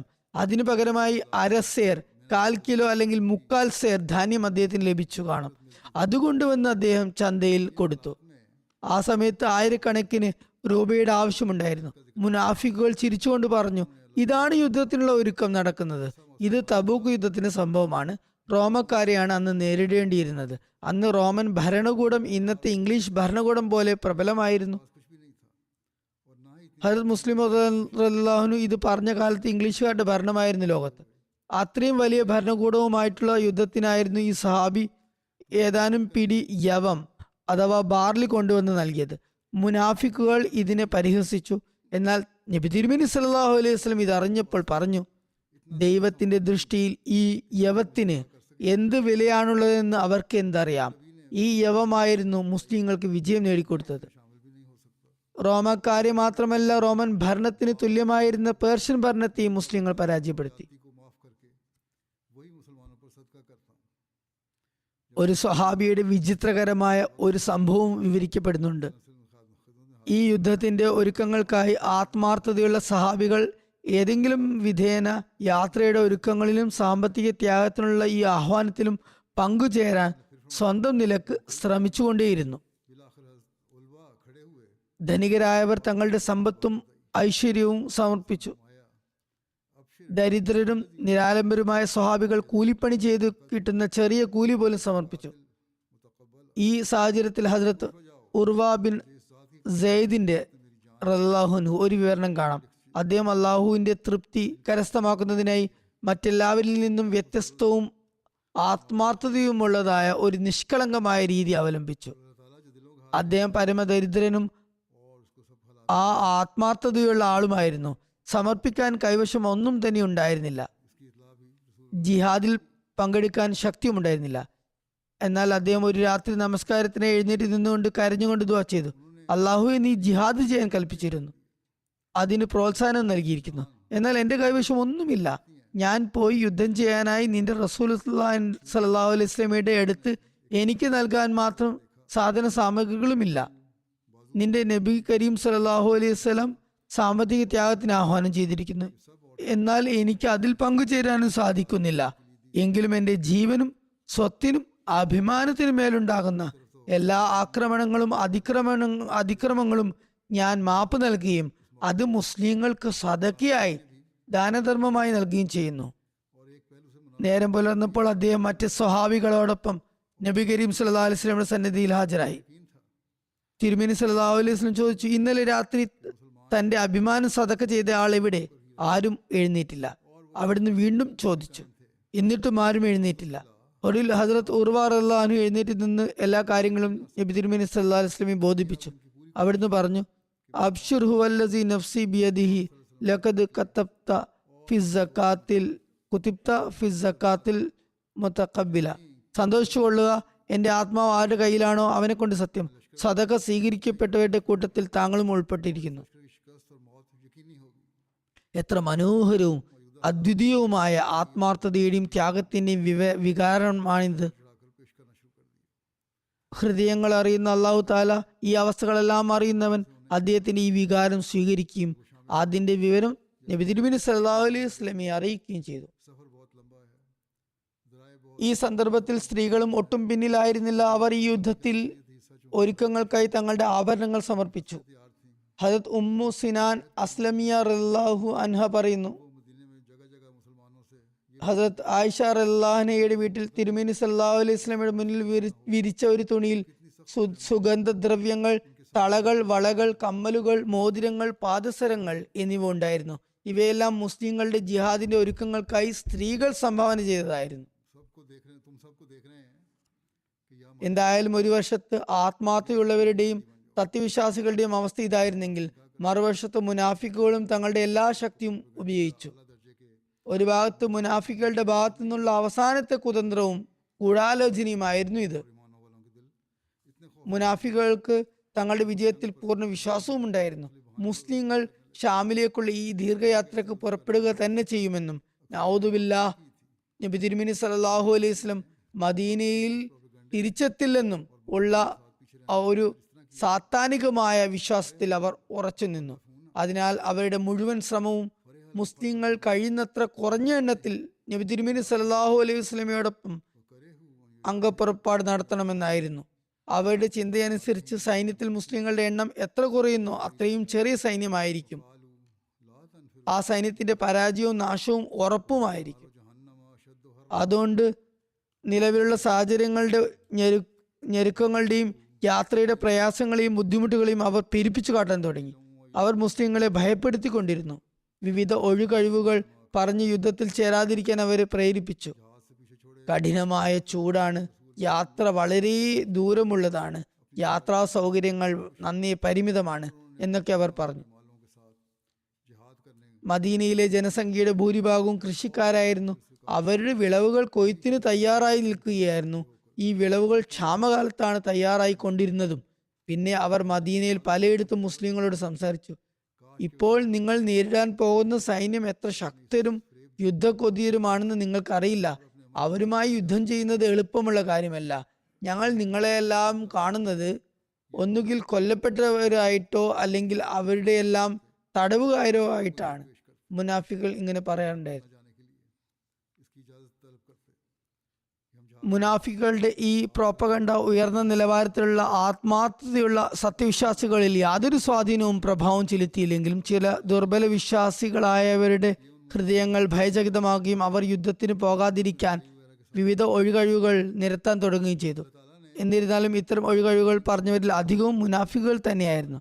മുനാഫികളുടെ ഈ പ്രോപ്പഗണ്ടയും ഒഴികഴിവുകൾ പറഞ്ഞ് പിന്നോട്ട് നീങ്ങിയതിൻ്റെയും കുറിച്ച് ഖുറാനിൽ ഇപ്രകാരം വന്നിരിക്കുന്നു: ഫരിഹൽ മുഖല്ലഫൂന ബിമഖാദിഹിം ഖിലാഫ റസൂലുള്ളാഹി വകരിഹു അൻ യുജാഹിദു ബി അംവാലിഹിം വഅൻഫുസിഹിം ഫീ സബീലില്ലാഹി വഖാലു ലാ തൻഫിറു ഫിൽ ഹർരി കുൽ നാർ ജഹന്നം അക്സറു ഹർറൻ ലൗ കാനു യഫ്കഹൂൻ ഫലിയലുഹഖു ഖലീലൻ വലിയബഖു കസീറൻ ജസാം ബിമാ കാനു യക്സിബൂൻ. അള്ളാഹുവിന്റെ റസൂലിന്റെ കൽപ്പനയെ ലംഘിച്ച് സ്വസ്ഥാനങ്ങളിൽ തന്നെ ഇരുന്നതിൽ ജിഹാദിൽ നിന്ന് ഒഴിവാക്കപ്പെട്ട കപടവിശ്വാസികൾ സന്തോഷിച്ചു. അള്ളാഹുവിന്റെ മാർഗത്തിൽ തങ്ങളുടെ സമ്പത്ത് കൊണ്ടും ശരീരം കൊണ്ടും ജിഹാദ് ചെയ്യുന്നത് അവർ മോശമായി കരുതി. അവർ പറഞ്ഞു, കഠിനമായ ചൂടിൽ നിങ്ങൾ യുദ്ധത്തിന് ഒരുമിച്ചു കൂടി പുറപ്പെടേണ്ടതില്ല. അവരോട് പറയുക, നരകത്തിലെ തീ ഇതിലും കഠിനമാണ്. അവർ കാര്യങ്ങൾ മനസ്സിലാക്കിയിരുന്നെങ്കിൽ എത്ര നന്ന്. അതിനാൽ അവർ തങ്ങളുടെ ഈ വഞ്ചനയുടെ പേരിൽ അല്പം ചിരിച്ചു കൊള്ളട്ടെ. എന്നാൽ അവരുടെ പ്രവൃത്തികൾക്ക് പ്രതിഫലമായി അവർ ധാരാളം കരയേണ്ടി വരും. നിവേദനങ്ങൾ അനുസരിച്ച് ഈ ആളുകൾ നബി തിരുമേനി സല്ലല്ലാഹു അലൈഹി വസല്ലമയുടെ സന്നിധിയിൽ ഹാജരായി യുദ്ധത്തിന് പോകാതിരിക്കാൻ എന്തെങ്കിലും ഒഴികഴിവുകൾ പറഞ്ഞ് അതിനുള്ള അനുവാദം ചോദിച്ചു. അവിടുന്ന് അവർക്ക് അനുമതിയും നൽകി. 80-ലധികം പേർ വിവിധ തന്ത്രങ്ങളും ഒഴികഴിവുകളും മെനഞ്ഞ് ജിഹാദിന് പോകാതിരിക്കാൻ അനുമതി തേടുകയുണ്ടായി. ഇവർ അബ്ദുള്ള ബിൻ ഉബൈ തുടങ്ങിയവരുടെ കൂടെ ഉണ്ടായിരുന്ന മുനാഫിക്കുകൾക്ക് പുറമെയായിരുന്നു. മുനാഫികളുടെ ഈ ഒഴികഴിവുകളുടെ എല്ലാം മറ അള്ളാഹു വിശുദ്ധ ഖുർആൻ നീക്കിക്കൊണ്ട് ഇപ്രകാരം സ്പഷ്ടമാക്കുന്നു: അവരുടെ പിന്നാക്കം നിൽക്കൽ അവരുടെ ഈമാന്റെ ബലഹീനത കാരണമായിരുന്നു. അവരുടെ ഒഴികഴിവുകൾ വ്യാജമായിരുന്നു. ഖുറാനിൽ അവരെക്കുറിച്ചുള്ള ആയത്തുകൾ അവതരിച്ചപ്പോൾ ഭാവിയിലേക്ക് എല്ലാവർക്കും ഒരു താക്കീത് എന്നോണം ഇമാമിന്റെ ഭാഗത്തു നിന്ന് ഒരു ആഹ്വാനമുണ്ടാകുമ്പോൾ എങ്ങനെയാണ് അനുസരണത്തിന്റെ നിലവാരം കാഴ്ചവെക്കേണ്ടതെന്ന്, മുന്നോട്ട് വരേണ്ടത് എന്ന്, ഏതു വിധത്തിലായാലും കഴിയുന്നത്ര അതിൽ പങ്കുചേരാൻ സജ്ജരായിരിക്കേണ്ടത് എന്ന് മുന്നറിയിപ്പ് നൽകിയിട്ടുണ്ടായി. അള്ളാഹു പറയുന്നു, ലൗ കാന അർളൻ ഖരീബൻ വസഫറൻ കാസിദൻ ലത്തബൗക വലക്കിൻ ബൂദത് അലൈഹിം ഷുക്ക വസയലിഫൂന ബില്ലാഹി ലവിസ്തതാന ലിഖറജ്ന മാക്കും യുഹ്ലികൂന അൻഫുസും വല്ലാഹു യഅലമു അന്നഹും ലകാസിബൂൻ അഫല്ലാഹു അൻക ലിമ അസിൻത ലഹും ഹത്താ യതബയ്യന ലക്കല്ലസീന സ്വദഖു തഅലമുൽ കാസിബീൻ ലാ യസ്തഅ്സിനുക അല്ലസീന യുമിനൂന ബില്ലാഹി വൽ യൗമിൽ ആഖിരി ഇൻ യുജാഹിദു ബിഅംവാലിഹിം വഅൻഫുസിഹിം വല്ലാഹു അലീമുൻ ബിൽ മുത്തഖീൻ ഇന്നമാ യസ്തഅ്സിനുക അല്ലസീന ലാ യുമിനൂന ബില്ലാഹി വൽ യൗമിൽ ആഖിരി വർതാബത് ഖുലൂബുഹും ഫഹും ഫീ റൈബിഹിം യതറദ്ദദൂൻ വലൗ അറാദുൽ ഖുറൂജ ലഅദു ലഹു ഉദ്ദതം വലാകിൻ കരിഹല്ലാഹു ഇൻബിഅസഹും ഫസബ്ബതഹും വഖീല ഖൂദു മഅൽ ഖായിദീൻ ലൗ ഖറജു ഫീകും മാ സാദൂകും ഇല്ലാ ഖബാല വലാ ഉളൂ ഖിലാലകും യബ്ഗൂനകുമുൽ ഫിത്നത വഫീകും സമ്മാഊന ലഹും വല്ലാഹു അലീമുൻ ബിൽ ളാലിമീൻ ലഖദ് ഇബ്തഗൗ അൽ ഫിത്നത മിൻ ഖബ്ലു വഖല്ലബു ലക്കൽ ഉമൂറ ഹത്ത ജാൽ ഹഖ് വലഹറ അമറല്ലാഹി വഹും കാരിഹൂൻ വസഹറ അമ്രുല്ലാഹി വഹും കാരിഹൂൻ.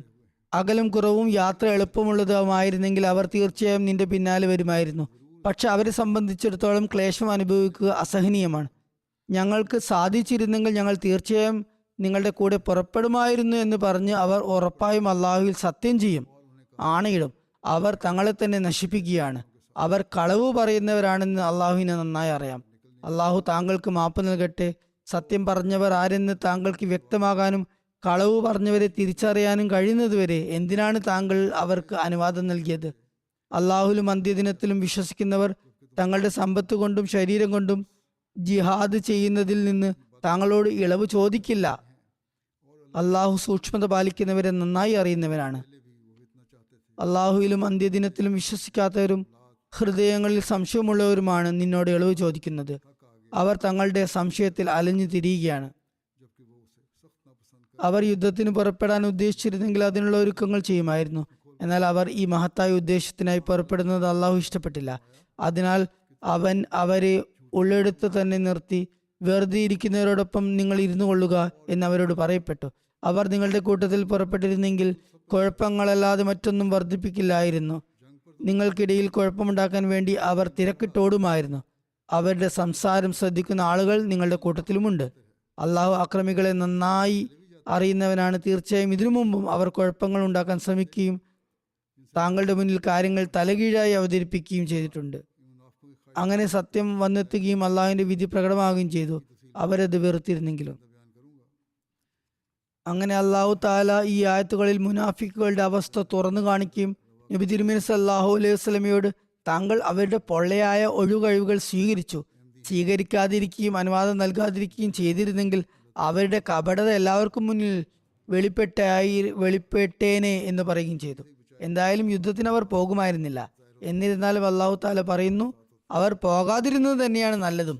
കാരണം ഏതെങ്കിലും കാരണവശാൽ അവർ പോയിരുന്നെങ്കിൽ തന്നെ യുദ്ധത്തിനിടയിൽ മുസ്ലിങ്ങൾക്ക് ദോഷം വരുത്തുന്ന പ്രവർത്തനങ്ങൾ അവർ ചെയ്യുമായിരുന്നു. എന്തായാലും ഈ മുനാഫികളുടെ ആഗ്രഹത്തിനൊത്ത ഫലങ്ങൾ ഉണ്ടായില്ല.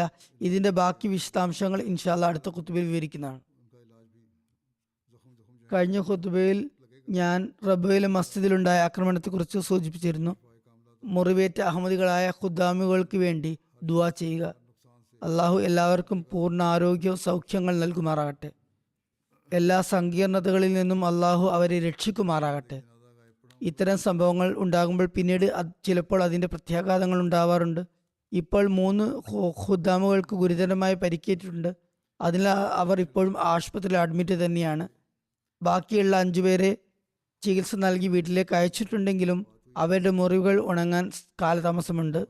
അള്ളാഹു എല്ലാവർക്കും പൂർണ്ണ സൗഖ്യം നൽകട്ടെ, രോഗശാന്തി നൽകട്ടെ. ഭാവിയിൽ എല്ലാ ദോഷങ്ങളിൽ നിന്നും നാശനഷ്ടങ്ങളിൽ നിന്നും ജമാഅത്തിലെ അംഗങ്ങളെ എല്ലായിടത്തും അവൻ സംരക്ഷിക്കുമാറാകട്ടെ. നമസ്കാര ശേഷം ഞാനൊരു ജനാസ ഖായിബ് നമസ്കാരം നിർവഹിക്കുന്നതാണ്. അത് മാർഷൽ ദ്വീപിൽ നിന്നുള്ള സാം അലി നേന സാഹിബ് എന്ന വ്യക്തിയുടേതാണ്. കഴിഞ്ഞ ദിവസമാണ് അമേരിക്കയിലെ കാലിഫോർണിയയിൽ വെച്ച് 83-ാമത്തെ വയസ്സിൽ അദ്ദേഹം വഫാത്തായത്. ഇന്നാ ലില്ലാഹി വ ഇന്നാ ഇലൈഹി റാജിഊൻ. അദ്ദേഹം ആദ്യമായി ഇസ്ലാമിനെ കുറിച്ച് പരിചയപ്പെടുന്നത് 1980-കളിൽ നമ്മുടെ ജമാഅത്തിലെ മുറബിയായിരുന്ന ഹാഫിദ് ജിബ്രീൽ സയ്യിദ് സാഹിബിന്റെ തബ്ലീഗിന്റെ ഫലമായായിരുന്നു.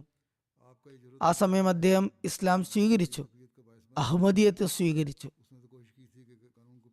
കടുത്ത എതിർപ്പുകൾ നേരിട്ടെങ്കിലും അദ്ദേഹം വളരെ സ്ഥൈര്യത്തോടെ തന്റെ വിശ്വാസത്തിൽ അടിയുറച്ചു നിന്നു. ഒരു സെനറ്റർ പാർലമെന്റിൽ ഇസ്ലാമിനെ നിയമവിരുദ്ധവും തീവ്രവാദവുമായി ബന്ധപ്പെട്ട മതമായും പ്രഖ്യാപിക്കാൻ ശ്രമിച്ചപ്പോൾ അദ്ദേഹം ധീരമായി ഒരു പ്രാദേശിക പത്രത്തിൽ സന്ദേശം നൽകി: ഞങ്ങൾ അഹമ്മദി മുസ്ലിങ്ങളാണ്, ഞങ്ങൾക്ക് തീവ്രവാദവുമായി യാതൊരു ബന്ധവുമില്ല. അദ്ദേഹത്തിന്റെ ഈ ധീരമായ പ്രസ്താവന ജമാഅത്തിന് ശക്തിയേകി. ആ സെനറ്റർ നിയമം പാസാക്കാൻ ശ്രമിച്ചുവെങ്കിലും ഇദ്ദേഹത്തിന്റെ ശ്രമങ്ങൾ കാരണം അത് നടന്നില്ല, വിലപ്പോയില്ല. പ്രാദേശിക സമൂഹത്തിൽ സ്വാധീനമുള്ള വ്യക്തിയായിട്ടാണ് അദ്ദേഹം അറിയപ്പെട്ടിരുന്നത്. അമേരിക്കയുടെ നായിബ് അമീറായ ഫലാഹുദ്ദീൻ ഷംസായി പറയുന്നു: എനിക്ക് 5 വർഷം മാർഷൽ ദ്വീപുകളിൽ പ്രവർത്തിക്കാൻ സേവനത്തിലുള്ള തൗഫീക്ക് ലഭിച്ചു. ആ ദ്വീപ് അമേരിക്കയുടെ മേൽനോട്ടത്തിലായിരുന്നതിനാൽ ഞാൻ അവിടെ സന്ദർശിക്കുമാറുണ്ടായിരുന്നു. സാം സാഹിബ് ഹാഫിൽ ജിബ്രീൽ സാഹിബ് വഴിയാണ് അഹമ്മദിയായത്. തുടക്കത്തിൽ 4-5 കുടുംബങ്ങളെ അഹമ്മദികളായി ഉണ്ടായിരുന്നുള്ളൂ. ജമാഅത്ത് വളരെ ചെറുതായിരുന്നു, രജിസ്റ്റർ ചെയ്തിട്ടുമുണ്ടായിരുന്നില്ല. എന്നാൽ ഹാഫിൽ സാഹിബിന്റെയും അദ്ദേഹത്തിന്റെയും കഠിനാധ്വാനം കാരണം ജമാഅത്ത് അവിടെ രജിസ്റ്റർ ചെയ്തു. ഹാഫിൽ സാഹിബ് തിരിച്ചുപോയ ശേഷം വളരെ കാലം അവിടെ മുറബിമാരാരും ഉണ്ടായിരുന്നില്ല. അപ്പോൾ സാം സാഹിബ് തന്നെ തന്റെ മരണം വരെ ജമാഅത്തിനെ സംരക്ഷിക്കുകയും തബ്ലീഗ് ചെയ്യുകയും ജമാഅത്തിന്റെ പേരിന് മങ്ങലേൽക്കാതെ നോക്കുകയും ചെയ്തു. ഇവിടെ നിന്ന് കേന്ദ്രത്തിൽ നിന്നുള്ള ഒരു പ്രതിനിധി സംഘം പോകുമ്പോഴെല്ലാം വളരെ ഊഷ്മളതയോടെ ജമാഅത്തിനെ സഹായിച്ചിരുന്നു. അദ്ദേഹം എപ്പോഴും മുൻപന്തിയിൽ നിന്ന് പ്രവർത്തിച്ചു. അത് ഫലപ്രദമായ പ്രവർത്തനവുമായിരുന്നു. മാർഷൽ ഐലൻഡിൽ ജമാഅത്ത് സ്ഥാപിക്കുന്നതിൽ അദ്ദേഹത്തിന് 1-ാം സ്ഥാനമുണ്ട്. അദ്ദേഹത്തിന്റെ ശ്രമഫലമായിട്ടാണ് അധിക പേരും പുതുതായി അഹമ്മദി മുസ്ലിങ്ങളായത്. അദ്ദേഹം മാർഷൽ ദ്വീപുകളിലെ സദർ ജമാഅത്തായും സേവനമനുഷ്ഠിച്ചിട്ടുണ്ട്. തുടർന്ന് ഷംസായി പറയുന്നു: ഞാൻ കോസ്റായ് ദ്വീപിൽ മിഷൻ സ്ഥാപിക്കാൻ പോയപ്പോഴും സാം സാഹിബ് സഹായിച്ചു. അദ്ദേഹത്തിന്റെ ചില സുഹൃത്തുക്കൾ അഹമ്മദിയത്തിൽ ചേർന്നു. അവിടെ അള്ളാഹുവിന്റെ കൃപയാൽ ഒരു മിഷൻ ഹൗസ് വാങ്ങുകയും കെട്ടിടം നിർമ്മിക്കുകയും ചെയ്തു. അതുപോലെ ഖ്വാജലീൻ ദ്വീപിലും കിരിബാത്തിയിലും അദ്ദേഹത്തിലൂടെ മിഷൻ സ്ഥാപിക്കുന്നതിന് സഹായം ലഭിച്ചു. കൂടാതെ മറ്റൊരു സ്ഥലത്തും അദ്ദേഹത്തിലൂടെ മിഷൻ സ്ഥാപിക്കാൻ സഹായം ലഭിച്ചു. ഞാൻ സാം സാഹിബിനോട് ഒരിക്കൽ ചോദിച്ചു, 3 ദ്വീപുകളിൽ ജമാഅത്ത് സ്ഥാപിക്കാനും അതിൽ കേന്ദ്രസ്ഥാനം വഹിക്കാനും താങ്കൾക്ക് തൗഫീക്ക് ലഭിച്ചത് ഏത് നന്മയുടെ ഫലമായാണ്? അപ്പോൾ അദ്ദേഹം വളരെ വിനയത്തോടെ പറഞ്ഞു, ഇതെല്ലാം അള്ളാഹുവിൻ്റെ കാരുണ്യമാണ്, അതിൽ എൻ്റെ ഒരു കഴിവുമില്ല. മാർഷൽ ദ്വീപുകളിലെ ജമാഅത്തിലെ മൊറബിയായ കാസിം ചൗധരി സാബ് പറയുന്നു, തടസ്സങ്ങൾക്കിടയിലും അദ്ദേഹം തന്റെ വിശ്വാസത്തിൽ ഉറച്ചു നിന്നു. തന്റെ ഭാര്യയോടൊപ്പം ചേർന്ന് അദ്ദേഹത്തിന്റെ ഭാര്യയുടെ ത്യാഗം കാരണം ഒരു ഭൂമി വഖഫ് ചെയ്യപ്പെട്ടു. അവരുടെ ഭാര്യ നൽകിയ ഭൂമിയിലാണ് ഇന്ന് മാർഷൽ ദ്വീപുകളിലെ ആദ്യത്തെ പള്ളി നിലകൊള്ളുന്നത്. ഇസ്ലാം സ്വീകരിച്ചതിനെ കുറിച്ചുള്ള അദ്ദേഹത്തിന്റെ സ്വന്തം വാക്കുകളിലുള്ള വിവരണം ഇപ്രകാരമാണ്. അദ്ദേഹം പറയുന്നു, 1987 ഞാനും എൻ്റെ ഭാര്യ മേരിയും, ഭാര്യയുടെ പേര് മേരി എന്നാണ്, ലോങ് ദ്വീപിലെ ഒരു ഹോട്ടലിൽ താമസിക്കുകയായിരുന്നു. ഒരു ദിവസം രാവിലെ ഞങ്ങൾ റൂമിന് പുറത്തു വന്നപ്പോൾ ഉയരം കൂടിയ ഒരു ആഫ്രിക്കൻ വ്യക്തിയെ കണ്ടു. ഞാൻ സലാം പറഞ്ഞു. അദ്ദേഹം സലാം അടക്കി. പരിചയപ്പെട്ടപ്പോൾ അദ്ദേഹം ഹാഫിദ് ജിബ്രീൽ സയ്യിദ് സാബാണെന്നും മൈക്രോനേഷ്യയിലെ ആദ്യത്തെ മുബലിഗാണെന്നും മനസ്സിലായി. എന്തായാലും ഞങ്ങളുടെ കൂടിക്കാഴ്ചകൾ തുടർന്നു, ബന്ധങ്ങൾ വളർന്നു. അദ്ദേഹം എന്നെ ഇസ്ലാമിലേക്ക് ക്ഷണിച്ചു. ബൈബിളിലെ വാക്യങ്ങൾ കാണിച്ചുകൊണ്ട് ഈസാ അലൈഹി ഇസ്ലാമിന് ശേഷം ഒരു നബി വരാനുള്ള സുവാർത്ത ബൈബിളിൽ ഉണ്ടെന്ന് ജിബ്രീൽ സാഹിബ് പറഞ്ഞു. അത് ഒരു വാക്യം മാത്രമല്ല, നിരവധി വാക്യങ്ങളുണ്ടായിരുന്നു എന്നറിഞ്ഞപ്പോൾ ഞാൻ ആശ്ചര്യപ്പെട്ടു. പുതിയ നിയമത്തിൽ ഈസാ അലൈഹി ഇസ്ലാം തന്നെ പറയുന്നു, എനിക്ക് പോകണം, അവൻ ഒരാളെ എൻ്റെ ശേഷം അയക്കും. യോഹന്നാൻ 16:7. ഈ സത്യങ്ങൾ ഞാൻ മുമ്പ് ഒരിക്കലും കേട്ടിട്ടില്ലായിരുന്നു എന്നും അദ്ദേഹം പറയുന്നു. ഹാഫിദ് സാഹിബ് എനിക്ക് ഓരോ കാര്യവും ബൈബിളിൽ നിന്ന് വളരെ വ്യക്തമായി പറഞ്ഞു തന്നു. അവസാനം അള്ളാഹു താല എന്നെ സന്മാർഗത്തിലേക്ക് നയിച്ചു. ഞാൻ സത്യങ്ങൾ കാണുകയും എൻ്റെ ഹൃദയം ഇസ്ലാമിലേക്ക് തിരിയുകയും ചെയ്തു. അങ്ങനെ ഞാൻ ഇസ്ലാം സ്വീകരിച്ചു. അദ്ദേഹം പറയുന്നു, ഇക്കാലയളവിൽ ഞാൻ ഇസ്ലാം സ്വീകരിച്ച വിവരം ആളുകൾ അറിഞ്ഞപ്പോൾ സർക്കാർ ഉദ്യോഗസ്ഥർ പറഞ്ഞു, ഞങ്ങൾ ഇസ്ലാമിനെ മാർഷൽ ദ്വീപുകളിൽ ഒരിക്കലും പ്രചരിപ്പിക്കാൻ അനുവദിക്കില്ല. അപ്പോൾ ഞാൻ ഹാഫിദ് സാഹിബിന് ഫോൺ ചെയ്തു. അദ്ദേഹം അപ്പോഴേക്കും അവിടെ നിന്ന് പോയിരുന്നു. അദ്ദേഹം പറഞ്ഞു, നിങ്ങൾ വിഷമിക്കേണ്ടതില്ല, അള്ളാഹു വഴികൾ തുറക്കുന്നതാണ്. തുടർന്ന് അദ്ദേഹം പറയുന്നു, അള്ളാഹു പല വഴികളും തുറന്നു തന്നു. ഒരു ദിവസം ഞാൻ വീട്ടിലിരിക്കുമ്പോൾ അറ്റോർണി ജനറൽ ഓഫീസിൽ നിന്ന് ഒരാൾ വന്ന് എന്നോട് പറഞ്ഞു, നിങ്ങളുടെ രജിസ്ട്രേഷൻ അംഗീകരിച്ചിരിക്കുന്നു, ജമാഅത്ത് സ്ഥാപിക്കുന്നതിനുള്ള രജിസ്ട്രേഷൻ അനുമതി ലഭിച്ചിരിക്കുന്നു. അവിടെ ഉയർന്ന ഉദ്യോഗസ്ഥന്മാർ തടയാൻ ശ്രമിച്ചിരുന്നിടത്ത് അള്ളാഹു എങ്ങനെയുള്ള ഏർപ്പാടാണ് ചെയ്തതെന്ന് നോക്കുക. രജിസ്ട്രേഷൻ അംഗീകരിച്ചതിന്റെ രേഖകൾ വീട്ടിൽ എത്തിച്ചു. ഞാൻ ഉടൻ തന്നെ ആ കോപ്പി ഹാഫിദ് സാഹിബിന് അയച്ചു കൊടുത്തു എന്നും അദ്ദേഹം പറയുന്നു. തുടർന്ന് അദ്ദേഹം പറയുന്നു, എന്തായാലും കാലം കടന്നുപോയപ്പോൾ അഹമ്മദിയത്ത് മറ്റു മുസ്ലിങ്ങളിൽ നിന്ന് വ്യതിരിക്തമാണെന്ന് ഞാൻ മനസ്സിലാക്കി. എനിക്കതിൽ വലിയ അഭിമാനമുണ്ട്. ഞാൻ ഒരു അഹമ്മദി മുസ്ലിമാണെന്ന് എന്ന ഒരു ശബ്ദം എപ്പോഴും എൻ്റെ ഹൃദയത്തിൽ മാറ്റലുകൊണ്ടിരുന്നു. അതിലെനിക്ക് അഭിമാനവും തോന്നിയിരുന്നു. 20 വർഷത്തോളം ഇവിടെ ഒരു മുബല്ലിഗും ഉണ്ടായിരുന്നില്ല. ഞാൻ വളരെയധികം വിഷമിച്ചിരുന്നു ആ കാര്യത്തിൽ. ഹാഫിദ് സാഹിബ് പറയുന്നു, നിങ്ങൾ ഖലീഫത്തുൽ മസീഹിന് കത്തെഴുതിക്കൊണ്ടിരിക്കുക, എന്തെങ്കിലും ഏർപ്പാട് നടക്കുന്നതാണ്. എന്തായാലും 2004 കേന്ദ്രത്തിൽ നിന്ന് എനിക്കൊരു നിർദ്ദേശം വന്നു, ഒരു അപരിചിതൻ വരുന്നുണ്ട്, അദ്ദേഹത്തെ വിമാനത്താവളത്തിൽ കൂട്ടിക്കൊണ്ടു പോകണം. അദ്ദേഹം പറയുന്നു, ഞാൻ വിമാനത്താവളത്തിൽ പോയി. കുറച്ചു കഴിഞ്ഞപ്പോൾ ചിരിച്ചുകൊണ്ട് ഒരു വ്യക്തി പുറത്തു വന്ന് എൻ്റെ പേര് ചോദിച്ചു. ഞാൻ സാം എന്ന് പറഞ്ഞു. അദ്ദേഹം മറുപടി പറഞ്ഞു, എൻ്റെ പേര് കൗസർ. അത് ഇനാമുൽ ഹക്ക് കൗസർ സാഹിബ് ആയിരുന്നു. അദ്ദേഹം പറയുന്നു, അന്നു മുതൽ ഞങ്ങൾ രണ്ടുപേരും സഹോദരങ്ങളെ പോലെയായി.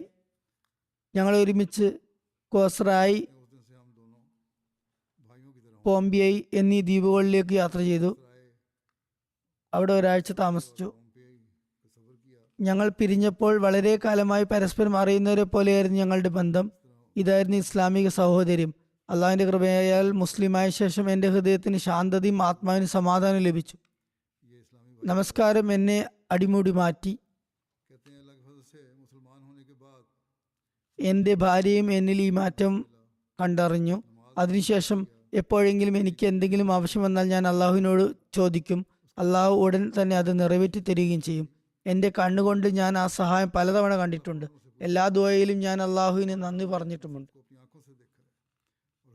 അദ്ദേഹത്തിന്റെ പേരമകൾ ജൂലിയ പറയുന്നു, വളരെ ആത്മാർത്ഥതയുള്ള മുസ്ലിം ആയിരുന്നു അദ്ദേഹം. തന്റെ വിശ്വാസത്തിൽ നിന്നും ആശ്വാസവും ശക്തിയും നേടിയ വ്യക്തിയായിരുന്നു. മിക്ക സമയങ്ങളിലും ആരാധനയിൽ ചെലവഴിക്കുകയും ഖുർആൻ കരീം പാരായണം ചെയ്യുന്നത് അങ്ങേയറ്റം ഇഷ്ടപ്പെടുകയും ചെയ്തിരുന്നു. വിവിധ ഇസ്ലാമിക ഗ്രന്ഥങ്ങൾ പഠിച്ചുകൊണ്ടിരിക്കുമായിരുന്നു. അദ്ദേഹത്തെ ഞങ്ങൾ പലപ്പോഴും അഗാധമായ ചിന്തയിലും ആലോചനയിലും മുഴുകിയതായി കണ്ടിട്ടുണ്ട്. അല്ലാഹു തആല അദ്ദേഹത്തോട് പാപമോചനത്തോടും കാരുണ്യത്തോടും കൂടി വർത്തിക്കുമാറാകട്ടെ. അദ്ദേഹത്തിന്റെ കുടുംബത്തിലെ ചിലർ അഹമ്മദികളല്ലാത്തവരുണ്ട്. അദ്ദേഹത്തിന്റെ തലമുറയിൽപ്പെട്ട അവരും അഹമ്മദികളാകാൻ അള്ളാഹു തൗഫീക്ക് നൽകട്ടെ.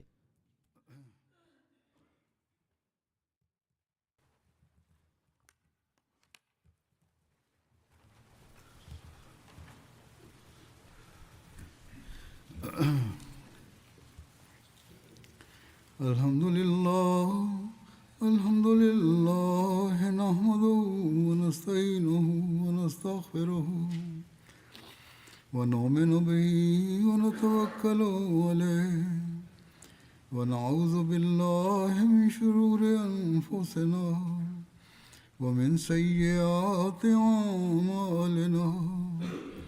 Man yahdihillahu fala mudilla lahu ومن يضلل فلا هادي له ونشهد أن لا إله إلا الله ونشهد أن محمدا عبده ورسوله.